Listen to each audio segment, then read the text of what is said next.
Ďalej, koho by som chcela určite vyzdvihnúť, pretože to bola neskutočná štýlová show pre mňa. Honza Weber, mladý chalan, ktorý teda okrem toho, že študuje, tak hodinu denne si takto zatrénuje, zakopka. To, čo vidíte, sme my hrávali v škole na strednej v takom krúžku, teda väčšinou chalani.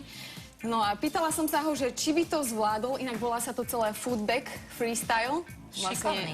Áno, s tou loptičkou, ktorá mu aj svieti, to môžete vidieť, je zo špeciálneho materiálu, ktorý má vo vnútri takú svietiace teliesko, aby to teda zdôraznil, pretože mal takú svetelnú show večer, ak ste pozerali. Toto je tá loptička, Dominika? To je tá loptička.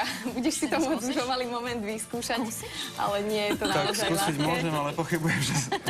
Ja som sa ho pýtala, že či to teda zvládne naučiť aj úplného mantáka. Tu môžete vidieť moje pokusy, celé zle. Ja teda celé zle.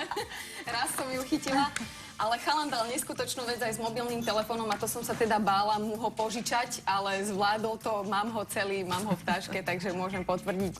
Naozaj šikovný chalan a môžem ho teda aj tak nejak vyzdvihnúť, čo sa týka toho, čo má za sebou 4-krát majster sveta a úradujúci majster Európy. Takže nie je to už len taký šport na školské ulice, respektíve chodby, ale je to už naozaj No, majster. my o Talent Money dnes budeme samozrejme hovoriť podstatne viac. Aj s Dominikou sa ešte viackrát stretneme. Zatiaľ ahoj. Mne to nejde ani v rukách, ani ešte v V nohách. rukách by mi to išlo, ale neviem, nechcem radšej skúšať, lebo podľa mňa to Štefi hneď vezme.